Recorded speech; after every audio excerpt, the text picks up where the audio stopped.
A grande maioria dos jornalistas que eu conheço são de esquerda. Mas eu tenho um grupo de jornalistas de esquerda e eles mandam algumas fake news também.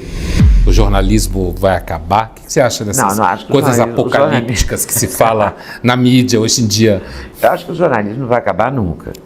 A gente perdeu muito no jornalismo tradicional das grandes mídias e tal, porque ele quis, né? Ele não se renovou, ele quis virar o jogo, porque antigamente, vou falar de antigamente porque eu estou falando de 40 anos de jornalismo, que é o que eu tenho. 13 anos eu fui locutora do Jornal Hoje, a gente não podia dar opinião, a gente tinha que dar a notícia friamente, com a mesma cara e tal, e é claro que eu não conseguia muito.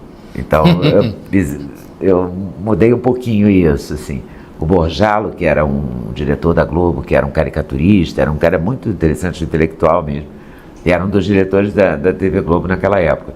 E ele dizia que eu falava com a sobrancelha, porque era a única coisa que a gente podia mexer mesmo, né? No resto, era impassível. Mas você sempre foi muito expressiva, eu lembro de você. Por isso, hoje. Porque eu tinha que me expressar de alguma forma, eu não aguentava aquela coisa contida. Só que virou o jogo, agora todo mundo faz um jornalismo de opinião, que te dá pronto, e você não concorda com aquilo, mas é aquilo. E a gente não, a gente era frio demais e agora acho que esquentou demais. Você acha entendeu? Que a opinião demais que é dado para o receptor da mensagem, você está falando? Eu acho. Ficou um jornalismo partidário, entendeu?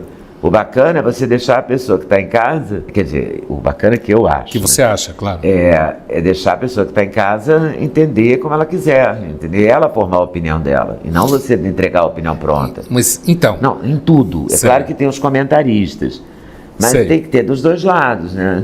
Um comentarista. Você acha que as pessoas têm tanto repertório assim para formar uma opinião? Mas eu gostaria que elas tivessem. Eu trabalho não, que gostaria sim. Mas você acha que, na verdade, as pessoas... Por exemplo, você tem muitas pesquisas de comportamento hoje em política, né? Sobre eleitor, que é o Quente, Ciência Política, que diz que as pessoas normalmente não têm a mínima ideia do que está acontecendo em política, votam sem saber qual é o assunto, escolhem pessoas para resolver problemas que elas nem têm a mínima ideia como resolver. Então, assim, assim, não há um pouco de mito no jornalismo? Sabe, tem uma piada, não sei se você já ouviu, mas eu escutei essa piada na Folha, que é mais ou menos assim: o jornalista e o publicitário, ambos vão para o inferno.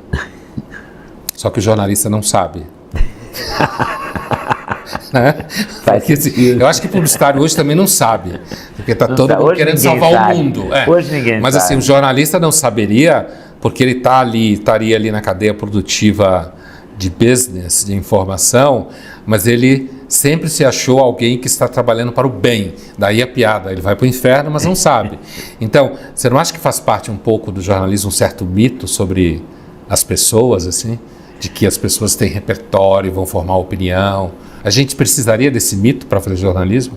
Senão você, de repente... Eu acho que a gente tem que dar o direito à pessoa formar a sua opinião. Você não pode intervir dessa maneira, entendeu? Como está acontecendo agora. Eu acho que está exagerado. Você vê um telejornal da Globo, você tem que pensar. Você assiste o telejornal, estou falando da Globo porque ainda estou viciada na Globo. Eu estou me esforçando para diversificar os canais, mas a gente acaba... indo mais no... Eu gosto muito da Band, mas eu acabo vendo o Jornal Nacional, porque eu me sinto meio, sei lá o quê, órfão. Você acha que tem muita opinião no Jornal Nacional? Acho que tem, porque tem o lado da notícia que eles dão, não dão os dois lados, entendeu? Ou não dão a coisa de uma maneira correta, eu acho. Eu acho que está muito tendencioso, o jornalismo brasileiro de modo geral. De que forma você quer dizer, Lina? Tendencioso, levantando uma agenda política. Eu acho que ele tem um pouco de razão, sim. Mas é tendencioso demais à esquerda, você acha? Acho. Acho que tinha que ser mais centro. Tinha que deixar você que está em casa formar a sua opinião. A gente tem que trabalhar isso, porque um dia a gente vai ter que ter um país com todo mundo podendo formar opinião. Se a gente não trabalhar didaticamente, eu acho que a gente não vai ajudar nunca. É que eu acho que às vezes, no caso do jornalismo, as pessoas vão um pouco mais à esquerda, não só pela formação na faculdade, que os professores, mais formam mais à esquerda, mas assim, tem uma coisa de sociabilidade, sabe? Às vezes tem a impressão, assim, imagina se você é um jornalista e você sai com amigos. Imagina se vai dizer, não, votei no Bolsonaro. Não vai. Você perde os amigos. Ninguém nunca mais fala com você. Nunca mais convido, né? Ou se você é, sei lá, evangélico, tá? Também. E aí você fala, votei no Haddad, ninguém nunca mais fala com você, né? Então, às vezes eu me pergunto se uma grande parte das opiniões políticas não tem a ver com sociabilidade. E no jornalismo você é um amigo com quem você bebe, com quem você viaja. E uma outra piada que eu já ouvi sobre jornalista é jornalista reproduz no cativeiro. É no meio do trabalho, na escada, ali no canto, porque nunca sai da redação, entendeu? Quantos casais são formados dentro das redações, né? Por isso. E desde sempre.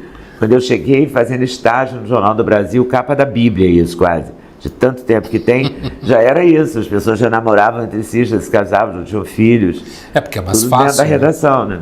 Você acha que com essa... Eu já escutei aqui, a gente já ouve falar bastante, de que com a capilarização das mídias sociais haveria uma democratização maior da mensagem. Você acredita nisso? Você não acha que é uma banalização maior, não? Olha, é uma banalização, mas é uma democratização também. Você vê, hoje em dia todo mundo é repórter. Hoje em dia todo mundo tem uma câmera, porque todo mundo tem um celular. Sim. Hoje em dia todo mundo se acha repórter. Todo mundo dá uma notícia. Daí a quantidade de fake news, né? Porque cada um inventa o que quer inventar e manda um zap para alguém que reproduz. Mas não tem como tirar fake news? Não tem. Você tem que formato de mídias sociais. Não, o que eu faço como defesa pessoal é frequentar a página boatos.org o dia inteiro. Sim, vou lá toda hora ver se aquilo é boato, não. Fazer uma espécie de checagem. Mas imagina quanta gente tem tempo. Você é uma jornalista. Eu sou jornalista. Você está acostumada a pensar sobre fonte, como se constrói. Claro. Imagina, a maior parte. Ainda tem uma coisa, o mais legal é mandar fake news a favor do que você pensa, né? Claro, é isso que todo mundo faz. Né? Eu tenho um grupo de Zap da Escola Normal Oficial de Juiz de Fora, onde eu estudei para ser professora primária. E esse grupo todo dia tem uma notícia assim, que eu vou lá e falo, olha, tem outras professoras da minha época, do meu grupo, né, da minha escola, da minha classe, que também vão lá no boatos.org, mas uma ou outra, a maioria manda a notícia como recebe. Como vem? Como vem. E você acha que tem um viés assim, ela manda porque gosta? Não, manda porque acha que é uma notícia mesmo, porque acredita. Mas não assim, manda de má fé, entendeu? Mas assim, parece haver uma tendência a você dispara notícia, principalmente que tem a ver com a sua intenção. Então, assim, com o que você pensa. É isso aí. Então, digamos, eu sou contra Bolsonaro, então eu tendo a disparar notícias sem levar em conta a fonte que for contra ele, ou contra Haddad, ou seja, contra quem for. Eu não vou contar o grupo, mas eu tenho um grupo de jornalistas de esquerda, como se isso não fosse a regra. É um círculo redondo. Né? Jornalistas de esquerda, círculo redondo. E eles mandam algumas fake news também. Você acha que eles sabem? Eles mandam em dúvida, sabe? Em dúvida. Sei. Será fake? Mas sempre termina assim, mas ele manda. Mas vale. Espalha. Né? Então é por isso que fica muito difícil saber a diferença. Todo jornalista é de esquerda mesmo? Olha, quase todos. Os meus amigos são. A grande maioria dos jornalistas que eu conheço são de esquerda. Mas veja, quando você falou meus amigos são, eu acho que tem uma coisa histórica aí no Brasil, recente, por conta da ditadura, que naquele momento, praticamente menos o Nelson Rodrigues, mas o Nelson Rodrigues sempre entendeu muito bem de natureza urbana, né? Mas assim, era meio que normal. Mas era o único que estava do lado de lá, né? Então, isso que eu estou dizendo.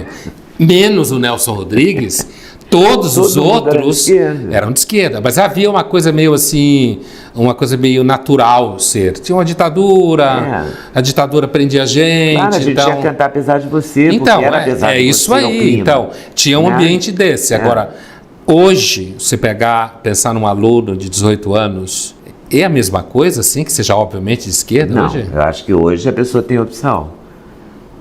Quem chega à universidade hoje tem, porque ela tem referências.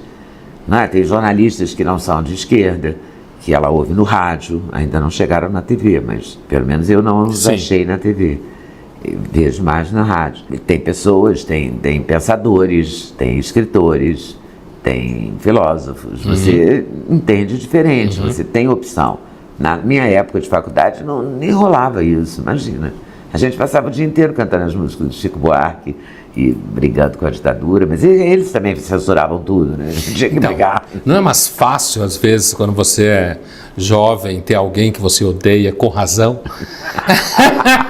Como no tempo da ditadura, você tinha razão de odiar a ditadura, claro. Certo? Então, quando você não tem ninguém para odiar, você vai odiar quem, assim? Entende, assim? Acho que eu odeio o Bolsonaro. Não, mas em comparação com a ditadura, né, com aquele contexto todo, né? Mas eu acho que o Bolsonaro requentou um pouco, assim, não, sem dúvida. Você tem razão, assim, no âmbito da universidade, não só da universidade, mas o Bolsonaro deu uma requentada nessa sensação aí, a ponto de às vezes se exagerar. Exagera. Tipo, o Bolsonaro ganhou, eu não vou sair do quarto. Mas então, você acha que hoje, para um jornalista, é seguro arrumar emprego numa grande marca de mídia se ele não for identificado com aquele conjunto de ideias básicas? Que eu acho que, na realidade, a esquerda hoje não é a esquerda da época da ditadura, né, Leda? Hoje, na época da ditadura, acho que a esquerda ainda tinha algo do que se chama esquerda clássica, que o Fidel foi o último representante, que era uma esquerda que vem desde a época do Marx, passa pela Revolução Soviética e por todas as revoluções que aconteceram, que era uma esquerda, hoje alguém poderia chamar de raiz, né? A esquerda de hoje é Nutella, né? Do ponto de vista da esquerda até Fidel, a esquerda hoje é Nutella, porque a esquerda clássica queria destruir o capitalismo. A esquerda clássica era o partidão. Né? Explodiu o shopping center. A esquerda de hoje que é um shopping para chamar de seu, né? Para poder passear nele. Quer dizer, dá a impressão às vezes que a esquerda hoje virou uma coisa de classe média alta, aluno de humanas. Mas é de aluno de humanas. Né? O que, a rigor, não faz revolução nenhuma. Não eu ser... fui de aluno de humanas. Então, também eu, claro. Né? Também eu fui. Cumprimos o script ali, né? E dou aula em humanas. Mas assim, olhando historicamente a esquerda, acho que isso é um problema da esquerda hoje mesmo. As pautas da esquerda hoje, ela vem dos Estados Unidos, né? Classe média, média alta, universidade, costa, filho de gente com grana. Ela tem uma agenda, né, muito clara. E não era tão clara, era só contra os Estados Unidos e o capitalismo, digamos, né? Eu tenho a impressão que agora que a esquerda, ela tem essa coisa. A esquerda tem uma agenda correto. Revisionista, sabe? Tipo, não é acabar o capitalismo, é fazer o capitalismo respeitar as mulheres. Não é acabar com o capitalismo, é fazer um nicho no capitalismo para gays. Não é acabar o capitalismo, é fazer com que a publicidade tenha negros nos comerciais de TV. A esquerda até Fidel era acabar com o capitalismo. É diferente mesmo. Essa a diferença. Era o pessoal do partidão. Eu acho sim, que aqui sim. Esse exemplo do esquerda de raiz é perfeito, essa frase é perfeita. Era isso mesmo. Né? Você identificava os autores de novela, os músicos, os compositores, muito claramente. Né? Hoje é tudo comprometido com uma agenda. O negro na publicidade, o LGBTQT, não sei o quê. Eu não vou conseguir nunca decorar essa. Porque cada hora tem uma letra nova. LGBTT eu vou, até aí eu vou, que eu sei que está certo. Mas daí as outras letras eu... Porque o que é certo é histórico, muda. Muda. Né? Vai aumentando. Vai aumentando. E vai acabar o jornalismo com os robôs e os algoritmos? O jornalismo vai acabar. Não? Você não acha que dá uma reduzida? Ele deu uma reduzida, ele deu uma... Não, ele reduziu barbaramente, acho que ele vai ser quase exterminado, mas ele vai ressurgir de uma outra forma, porque o jornalismo tem que se repensar. Não faz sentido, de manhã, você acompanha nas redes tudo, vai dormir. Quando você acorda de manhã, você já sabe 80% do jornal, 90%. Sim. Aí você vai ler o quê? Vai ler uma coluna para saber o que eu vou ler, o que o Gabira pensa, vou ler o que a Cora Rony acha. Entendeu? Vou ler uma coisa aqui, outra ali, né? Gabeira é legal, né? Eu gosto. Também muito. Gosto dele. Então você vai ler uma coisa ali, outra aqui. O grosso do jornal você já sabe.